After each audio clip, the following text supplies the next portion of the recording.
Let's continue our discussion about Stoicism, and we were going over the Meditations by Marcus Aurelius. We ended up in book 7, and my eye was caught by section 26. When someone does you some wrong, you should consider immediately what judgment of good or evil led him to wrong you. When you see this, you will pity him and not feel surprise or anger.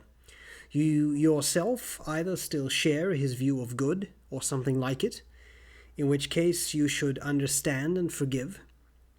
If, on the other hand, you no longer judge such things as either good or evil, it will be the easier for you to be patient with the unsighted.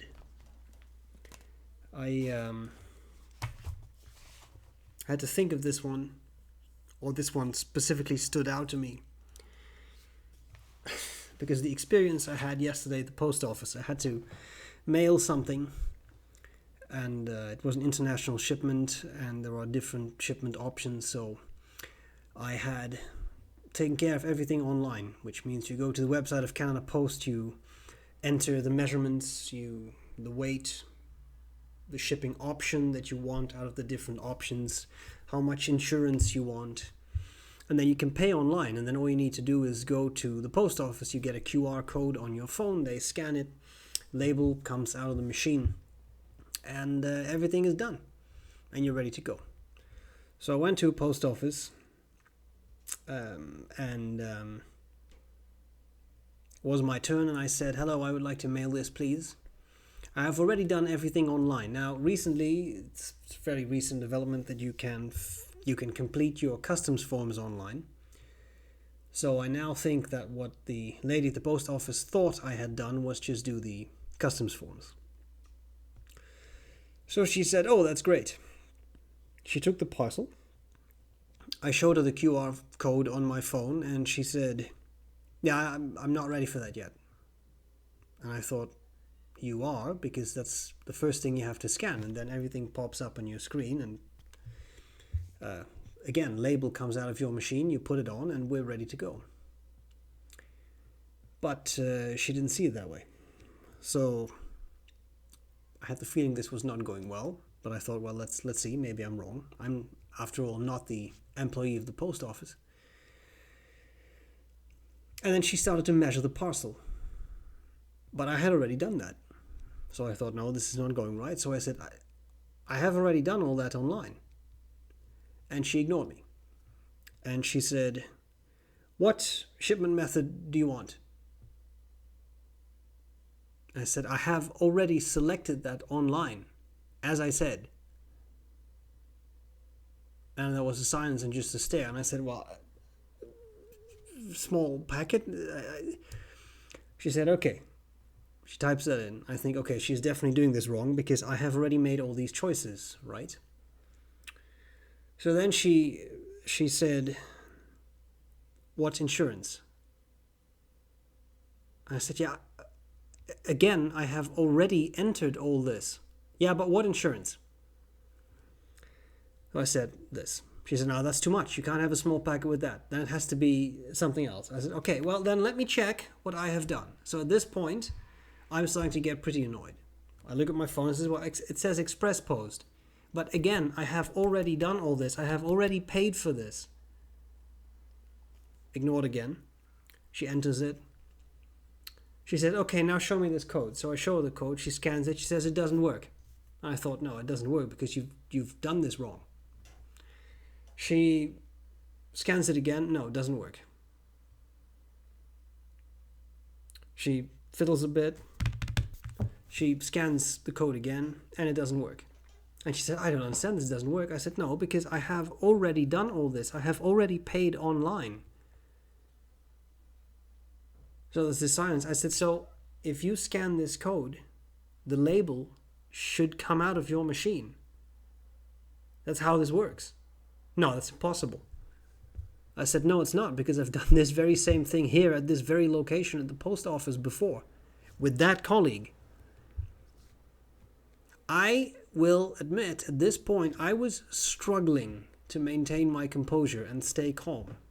because I had told this lady a number of times how she should do her job, and it was too difficult for her to figure out how to do it. And she says, yeah, but this is not possible. You cannot, this is not how this works. I said, yes, it is. Why don't we ask this colleague? So she sighed and begrudgingly said, okay, he says he has already done this online. He has paid for it, but he hasn't. I was like, okay, that's interesting because I have literally paid for this, but okay. And this doesn't work. And the colleague says, but what are you trying to do? She says, well, I have all this. And the colleague says, no, but that's not how you do this. You should not have done that. You should have scanned the code straight away, which is what I told her to do. And then everything shows up on your screen. It will show up on your screen, she said. So the lady got out of all the screens on her device, scanned my QR code, label comes out of the machine, customs form come out of the machine, she puts it on, she says, oh, that's it. So I said, well, now we know.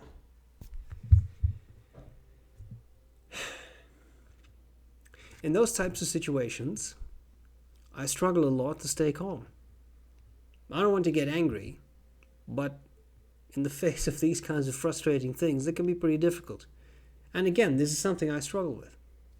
So now, after this anecdote, she ended by saying, yeah, we don't see this very often. I thought, yeah, but it's still your job, right? You have to be able to understand the procedures you have to carry out to be able to perform your job. And I didn't say that because I think that would be a little mean. But I mean, those are my thoughts. Like, yeah, it's not my fault you don't see this very often, right? So this reminded me when I read this. When someone does you wrong, you should consider immediately what judgment of good or evil led him to wrong you. When you see this, you will pity him and not feel surprise or anger. You yourself either still share his view of good or something like it, in which case you should understand and forgive. If, on the other hand, you no longer judge such things as either good or evil, it will be easier for you to be patient with the unsighted. I particularly enjoyed that expression, to be patient with the unsighted. She was unsighted. And perhaps instead of me... No, let me rephrase that. One way I could have remedied, perhaps, and that's something for next time, right? Because this remains a lifelong learning process. Maybe next time what I will try is think, instead of being upset, frustrated, angry, next time I'll try to think, but she doesn't know. How can you expect someone to understand the correct procedures when they don't understand those procedures, when they have not been taught, when they have not been informed? Can you expect someone with a certain job to be aware of the procedures? I would like to think yes. But indeed, if this truly is a very uncommon procedure where I live, or maybe it's a new thing, well then maybe it's not entirely fair to expect someone to be able to be completely up to scratch with the latest procedures. I still think that was part of her job to know that, but sure. So in other words, if you try to put yourself in someone else's perspective, maybe it becomes a little harder to get very angry or upset or frustrated because you understand their perspective better and where they're coming from, so to speak. In this case, I think utter ignorance, just an unfamiliarity with the procedures that had to be carried out. Now, you could also raise the argument that maybe if someone tells you, which I did out of experience, no, don't do it that way, just scan it, that someone would listen. But then on the other hand, it's their job and not your job. So maybe why would they listen to a stranger if it's their job and they know how their machine works? Or at least, again, they think they know how their machine works. Food for thought. I sure haven't mastered this one yet. And this really is something that gets under my skin. So, for me to make progress, this is something I have to explore more. So that is one technique I'm going to try and put into practice. Look at someone else's perspective to understand them better and maybe alleviate your own frustrations.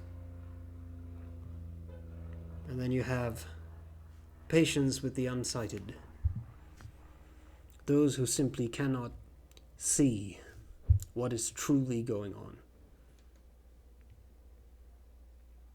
Food for thought. I hope this was useful, and I'll gladly see you later, but not at the post office.